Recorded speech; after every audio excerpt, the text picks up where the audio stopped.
The US military has transported about 90 Patriot air defense missiles from a warehouse in Israel to Poland for delivery to Ukraine.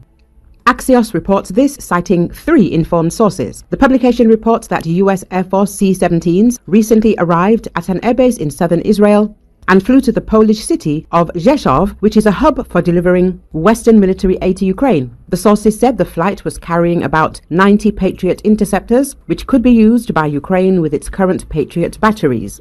Additional equipment such as radars and other gear would first be transferred to the United States for repair, the report said. The publication sources said that after the Israel Defense Forces announced the withdrawal of these missiles from service, Ukraine approached the United States and Israel with a proposal that Israel send these missiles to the United States for repairs, after which they would be handed over to the Ukrainian military. For months, Israel delayed, fearing that Russia might retaliate, possibly by supplying advanced weapons to Iran, the article says. An unnamed Ukrainian official told Axios that Israeli Prime Minister Benjamin Netanyahu had refused to return his calls on the issue for weeks, but Netanyahu finally gave the green light to the idea in September. A senior Israeli official stressed that Israel had informed Russia in advance of the missile transfer and stressed that it was only returning the Patriot system to the US, not supplying weapons to Ukraine. A spokesman for the Israeli Prime Minister's office confirmed that the Patriot system had been returned to the US, but did not know whether Ukraine had ultimately received it. In April 2024, Israel announced that it was completely abandoning the Patriot air defense systems. It was noted that they would be replaced by more advanced air defense systems. Even then, the media wrote about Ukraine in the context of Israel's refusal of the systems. Patriots are known to have successfully intercepted some Scud missiles fired from Iraq into Israel during the 1991 Gulf War. They were officially adopted by Israel that year, but the Patriot did not make its first interception until 2014, when it intercepted a Hamas drone launched from the Gaza Strip.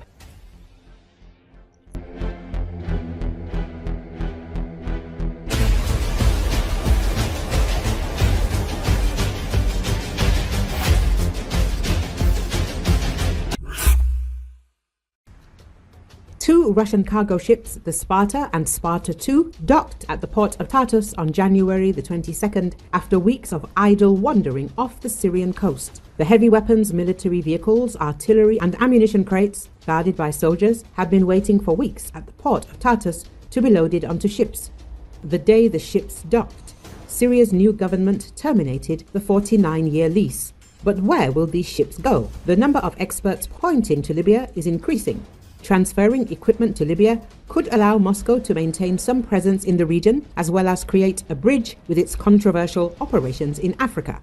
Some also see Sudan and Algeria as options. An analytical article prepared by Radio Liberty's Mike Eckel and Mark Krutov states that the end of Russia's military presence in Syria will in any case change the calculations in the region. In the short term, this is a fairly serious logistical problem, but perhaps in the medium term, the problem will not be so serious.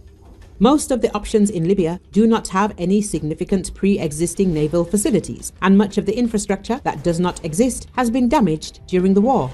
Most likely, the Russians will have to build from scratch, says Siddharth Kaushal, a senior research fellow at the Royal United Services Institute, a London-based think tank.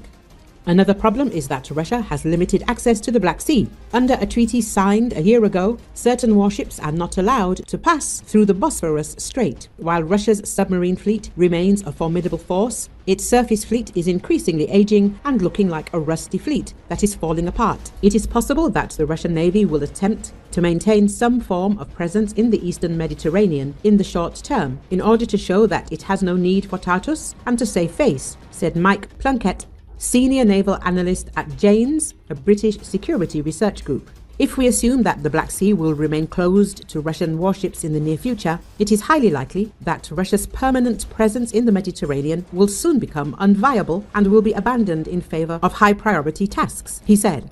Russian President Vladimir Putin's unannounced visit to Syria in December 2017 was portrayed as the fulfillment of a mission Moscow had begun 2 years earlier to support Syrian leader Bashar al-Assad. However, it is still unclear whether Russia will be able to maintain even a small presence in the country. On January the 22nd, it was reported that the new Syrian government had terminated the port lease agreement with Russia. The arrival of 2 Sparta cargo ships in Tartus also occurred on the same day. The 2 ships, owned by Oberon Logistica, a shipping company affiliated with the Russian Ministry of Defense, had previously been sailing off the Syrian coast for weeks. It is possible that the Russian Navy will attempt to maintain some form of presence in the eastern Mediterranean in the short term in order to show that it has no need for Tartus and to save face, said Mike Plunkett, a senior naval analyst at Janes, a British security research group.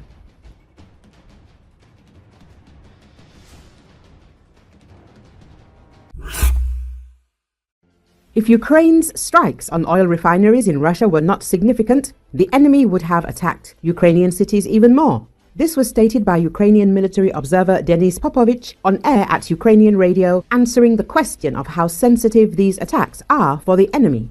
I always give the example of Engels. The week before last, there was the last missile strike on the territory of Ukraine from the planes of the strategic aviation of the Russian Federation, and then only the airfield Olenia was used. The Russian airfield Engels, where the oil depot was already burning, which supplied fuel to the strategic aviation of the Russian Federation, which is based at this airfield, was not used, that is, the planes did not take off from it. And I emphasize that at that time the motor depot, which supplies this airfield with aviation fuel, was already hit, he emphasized. According to him, if the planes had taken off from Engels, then there would have been even more problems from such a strike.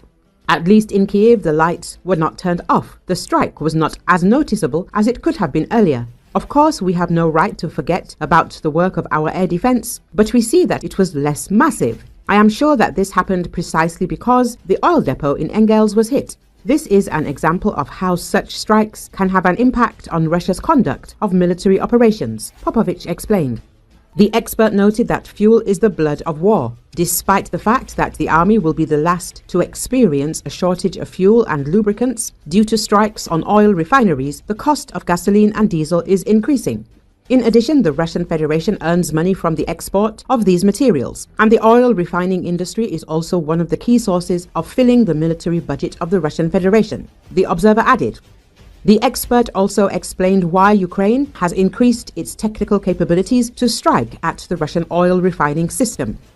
Repeated strikes were carried out against a number of oil refineries, the Ryazan oil refinery, the oil depot in Engels, and other plants. That is, they were aimed in such a way as to hit the targets as much as possible and completely disable the same, for example, oil refineries. In addition, last year, strikes were also carried out on the territory of the Russian Federation against these oil refineries, but then the corresponding oil refining installations were hit. That is, they were more pinpoint. But now we see that they are aimed at destroying the oil refineries themselves. That is, these are not pinpoint strikes against some separate important facility at this oil refinery because of the damage to which the oil refining process could be suspended. This is a strike to disable the plant, with all its tanks, equipment, and so on.